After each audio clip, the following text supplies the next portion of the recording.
Keistimewaannya luar biasa kalau Nabi Muhammad berkata, aku mencintaimu. Tidak diragukan cintaan kita Bapak Ibu kepada Rasulullah SAW. Tapi yang perlu kita cari tahu, apakah Rasulullah mencintai kita. Wahai Mu'adz, demi Allah aku mencintaimu. Wahai Mu'adz, jangan tinggalkan. Aku wasiatmu, jangan tinggalkan. Setiap habis salat fardu, baca 3 kali. Allahumma a'inni ala dhikrika wa syukrika wa husni ibadatik. Dan zikir ini ulama membolehkan kita baca di ujung tahiyat. Habis tahiyat, salawat, sebelum salam, kita boleh baca Allahumma a'inni ala dhikrika wa syukrika wa husni ibadatik 3 kali. Kalau tertinggal atau terlupa, bisa dibacakan sesudah selesai salat. Jadi kita bebas. Dan dua-duanya dicontohkan. Bapak Ibu jemaah sekalian dimuliakan Allah Subhanahu wa taala. Subuh. Waktu yang barakah. Waktu subuh turunnya rizki. Waktu subuh turunnya malaika. Waktu subuh disebarkan keberkahan dari Allah. Waktu subuh bacaannya jadi saksi. Pahala salat sunnah subuh 2 rakaat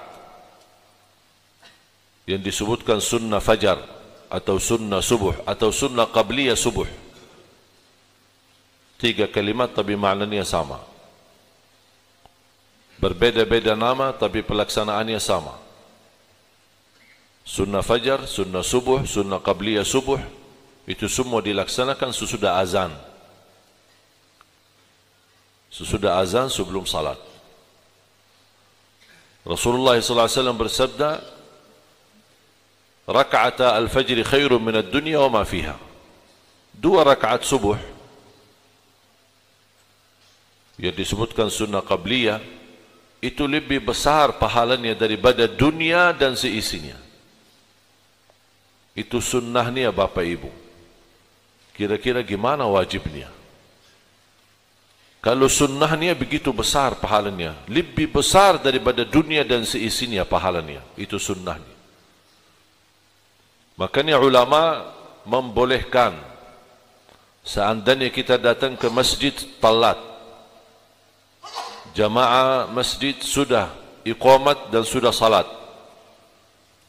kita datang bertemu dengan jamaah di rakaat pertama atau masih kita rakaat kedua, jadi masbuk.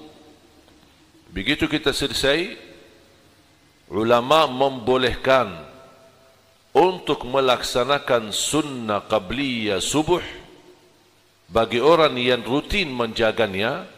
Seandainya sekali-kali telat datang ke masjid sudah iqamat, ulama membolehkan kita laksanakan habis salat. Sedangkan kita tahu Bapak Ibu, habis salat subuh tidak ada salat. Dilarang karena waktu larangan. Tapi ulama memberikan kecualian untuk melaksanakan sunnah qabliyah yang tertinggal tadi sebelum salat. Kenapa ulama membolehkan? Karena sayang sekali dirugikan pahala yang begitu besar, yang lebih besar daripada dunia dan seisinya. Di mazhab Imam Abu Hanifah menganggap sunnah fajar itu wajib, saking mulianya dan besar pahalanya. Makanya kadang-kadang kita melihat seorang awam di Masjid Nabawi atau di Masjidul Haram yang datang dari India, dari Pakistan, yang mereka bermazhab Hanafi, ketika masuk masjid walaupun imam lagi salat wajib, terlaksana salat fajar, mereka tetap salat sunnah, baru gabung bersama jamaah. Dia salat sunnah sendiri baru gabung. Saking begitu fanatiknya mereka untuk menjaga sunnah fajar. Kalau salat subuhnya lebih besar pahalanya bagi orang yang salat subuh berjamaah daripada orang yang tahajud sepanjang malam.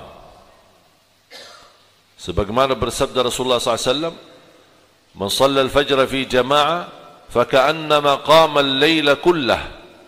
Barang siapa yang salat subuh berjamaah, seperti orang yang salat tahajud sepanjang malam. Mohon maaf, kita sepanjang malam enak tidur. Siapa yang kuat melaksanakan tahajud sepanjang malam? Itu pun kalau tahajud tertinggal, dengan kita melaksanakan subuh berjamaah, sudah begitu besar pahalanya, sama seperti orang tahajud sepanjang malam. Bacaan salat subuh jadi saksi, karena salat kita di subuh diikuti dan dihadiri oleh malaika. Doa Nabi Muhammad SAW, "Allahumma barik li ummati fi bukuriha." Ya Allah, berkahi umatku di awal hari. Di awal hari maksudnya pagi hari, subuh hari, dapat keberkahan dari Allah Subhanahu wa taala. Sedekah subuh termasuk amalan yang terbaik dan terindah di waktu subuh.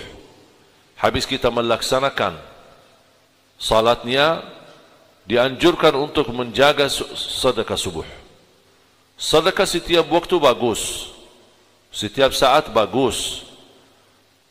Dan pengalaman saya, tidak diragukan masyarakat Indonesia soal sedekah.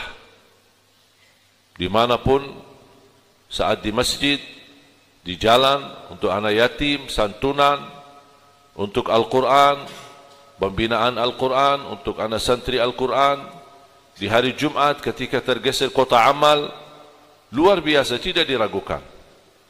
Tetapi perlu diperhatikan sedekah subuh. Pertama, kita mendapatkan doa Nabi Muhammad SAW agar aktivitas kita di subuh hari diberkahi Allah. Ibadah, apapun aktivitas kita. Yang kedua, setiap waktu subuh Allah turunkan malaika. Tugasnya cuma satu, mendoakan orang yang berinfak di subuh hari. Tidak ada doa yang lain. Kira-kira Bapak Ibu berkenan tidak dapat doa malaika? Siapa yang tidak mau didoain oleh malaika? Yang doanya makbul, malaika yang suci. Allahumma a'ti munfiqan khalafa, sebagaimana bersabda Rasulullah SAW, Allah tugaskan malaika mendoakan, ya Allah, ganti yang lebih baik bagi orang yang berinfak di subuh hari. Bapak Ibu jamaah sekalian dimuliakan Allah Subhanahu wa taala, apalagi di subuh hari kita melaksanakan baca Quran. Mulailah harimu dengan baca Quran, tutupi harimu dengan baca Al-Quran. Mulai harimu dengan membaca Al-Quran seperti Nabi Muhammad sallallahu alaihi wasallam. Rasulullah SAW begitu bangun tidur suka membaca 10 ayat terakhir daripada surah Ali Imran, sama ayat yang tadi saya baca di dalam salat subuh. Kenapa saya baca? Karena pas tadi bangun tidur menuju ke sini saya lupa, saya baca. Makanya pas saya salat saya ingat kebiasaan Rasulullah SAW saya lupa lakukan, makanya saya bacakan di dalam salat untuk menjalani kebiasaan Nabi Muhammad sallallahu alaihi wasallam. Begitu bangun tidur di subuh hari membaca ayat 10 ayat terakhir daripada surah Ali Imran, surah yang ketiga. Inna fi khalqis samawati wal ard wa ikhtilafil layli wan nahar la ayatin li ulil albab alladhina yadhkuruna Allah qiyaman wa qu'udan wa ala junubihim wa yatafakkaruna fi khalqis samawati wal ard rabbana ma khalaqta hadha batilan subhanak faqina adhaban nar. mulai dari ayat 199 sampai ayat terakhir.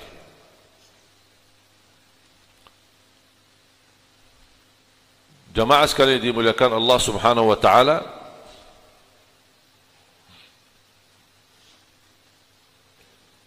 sepuluh ayat yang dibacakan terakhir daripada surah Ali Imran oleh Rasulullah SAW, dari 189 sampai terakhir, itu merupakan keberkahan yang luar biasa. Apalagi kalau bisa dihayati dan dimaknai isi daripada surah Ali Imran, khususnya 10 ayat terakhir. Bapak Ibu jamaah sekalian dimuliakan Allah Subhanahu wa taala, salah satu karunia di subuh hari adalah kita bisa bersalat, salat berjamaah. Dan Rasulullah SAW bersabda, "Man shalla al-fajr fi jama'ah fahuwa fi dhimmatillah." Barang siapa yang salat subuh berjamaah, dia masuk dalam lindungan Allah. Selamat dari kecelakaan, selamat dari keburukan, selamat dari bahaya, selamat dari godaan syaitan, selamat dari godaan jin, dan selalu dalam lindungan Allah Subhanahu wa taala. Hanya syaratnya melaksanakan salat subuh berjamaah. Bahkan berita gembira dari Rasulullah sallallahu alaihi wasallam, "Basyirul masya'ina fi adh-dhulami ila al-masajid bin nuri tam yaum al-qiyamah." Berilah berita gembira bagi orang yang suka datang ke masjid di saat gelap. Kira-kira subuh itu masih gelap? Masih gelap kan? Tapi kita berkenan meninggalkan rumah dan datang ke masjid. Kata Rasulullah SAW, berilah berita gembira bagi orang-orang yang suka datang di saat gelap ke masjid untuk melaksanakan salat, akan Allah ganti dengan cahaya yang sempurna di hari kiamat. Dan ahli subuh yang mencintai subuh, yang mencintai salat subuh, pasti dijamin dia selamat dari kematian buruk dan kematian mendadak, dan dijamin insyaAllah husnul khatimah. Keberkahannya luar biasa salat subuh. Kenapa begitu luar biasa berkahnya? Karena salat subuh itu menjadi salat yang cukup berat, bahkan paling berat bagi orang munafik. Athqalus salati 'alal munafiqin salatul fajr. Salat yang paling berat bagi orang munafik salat subuh. Berat. Untuk bangun, tambah tidur yang hangat, suasana yang sedang dingin dan segar anginnya, tapi kita mau datang ke masjid berlangkah-langkah, gelap lagi. Ini membutuhkan tenaga yang luar biasa, membutuhkan tekad yang luar biasa, membutuhkan kemauan ketinggian yang luar biasa. Dan itu pun tidak bisa kalau bukan karena kesempurnaan iman. Kalau tidak ada iman, malas. Buat apa bangun? Syukur-syukur kalau bisa bangun salat di rumah.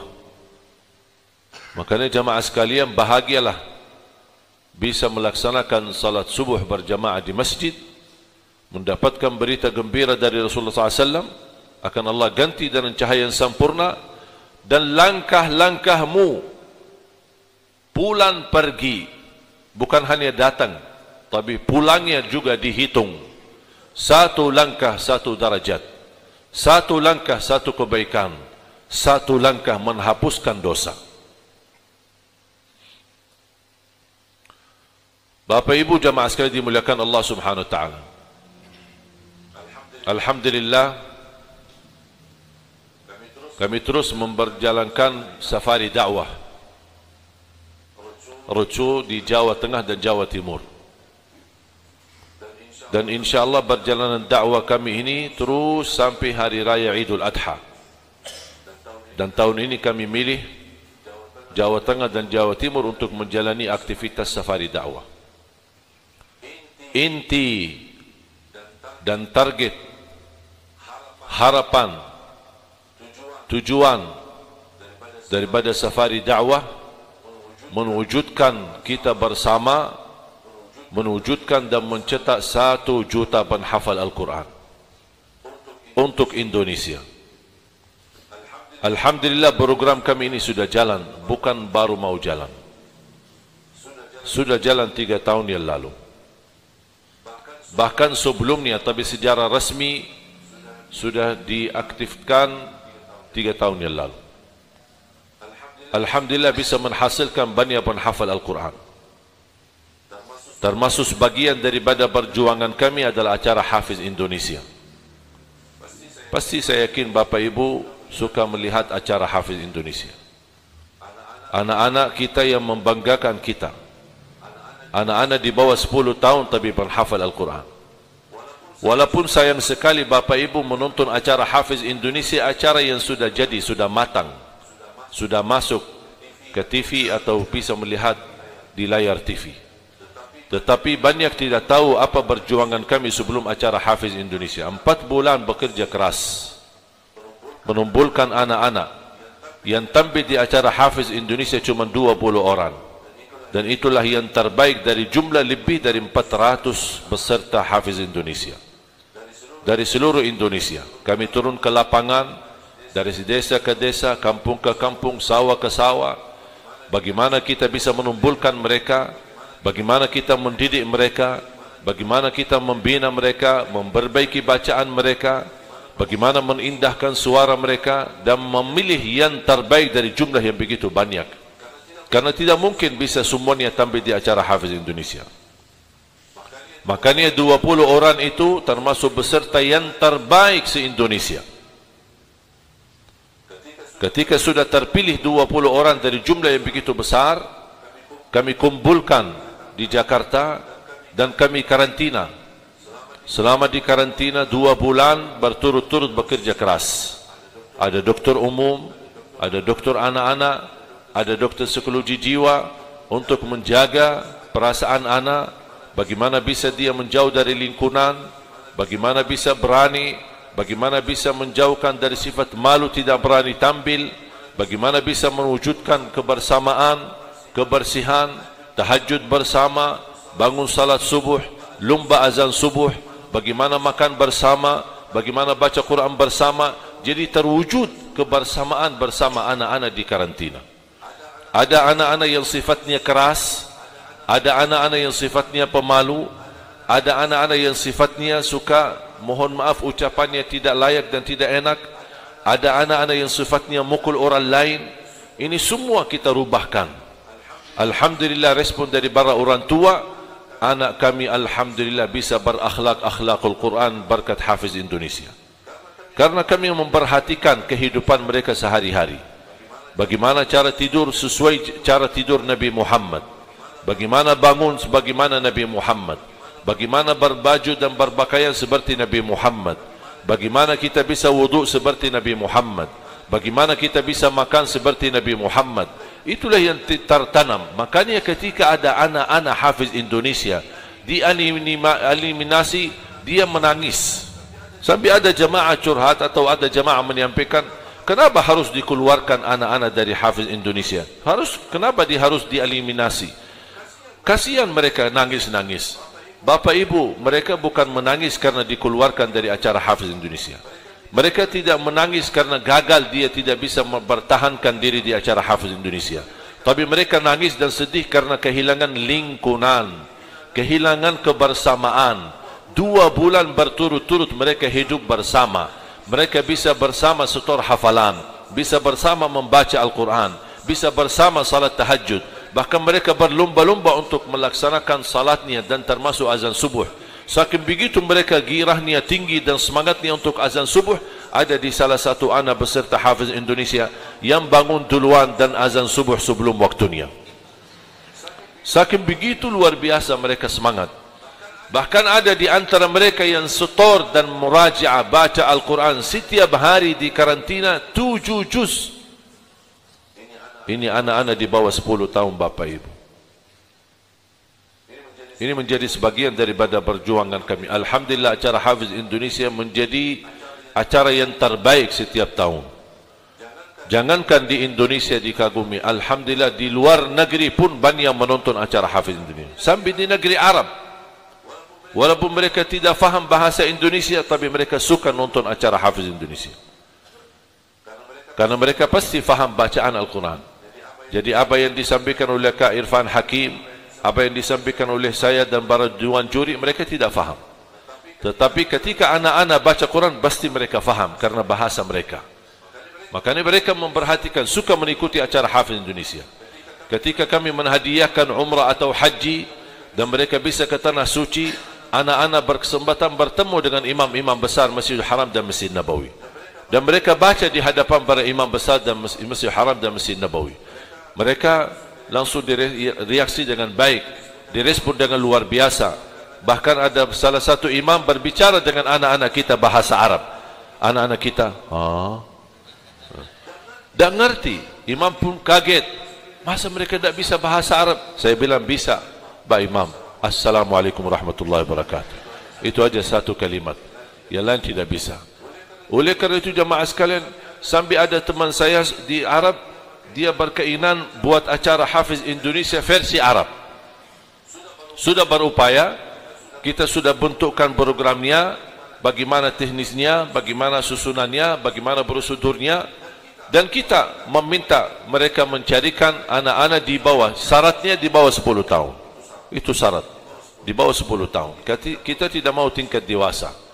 Mereka sudah berupaya mencari di Madinah, di Makkah, di beberapa kota di Arab Saudi, jujur saja gagal. Karena anak-anak di bawah 10 tahun di Arab ada hafiz Quran, tapi bisa dihitung dengan jari. 1, 2, 3 atau 4 orang. Paling banyak 10 orang. Tidak ada jumlah yang banyak sebagaimana di Indonesia. Di Malaysia pun gagal untuk menjadikan acara seperti Hafiz Indonesia. Banyak yang tidak berhasil. Indonesia diberikan oleh Allah karunia memiliki anak yang banyak dengan usia 10 tahun, di bawah 10 tahun, tapi hafal Al-Quran. Bahkan kita lihat anak-anak yang memiliki keterbatasan seperti Ayla dan Kayla, yang mereka buta tapi bisa menghafal Al-Quran. Ada juga anak-anak yang memiliki keterbatasan, tidak normal fisiknya dan kesehatannya, tetapi subhanallah diberikan dahsyat karunia membaca dan menghafal Al-Quran. Seperti Alana, seperti Najah. Najah orang itu tidak bisa baca Quran. Kita kasih Al-Quran suruh baca, dia tidak bisa.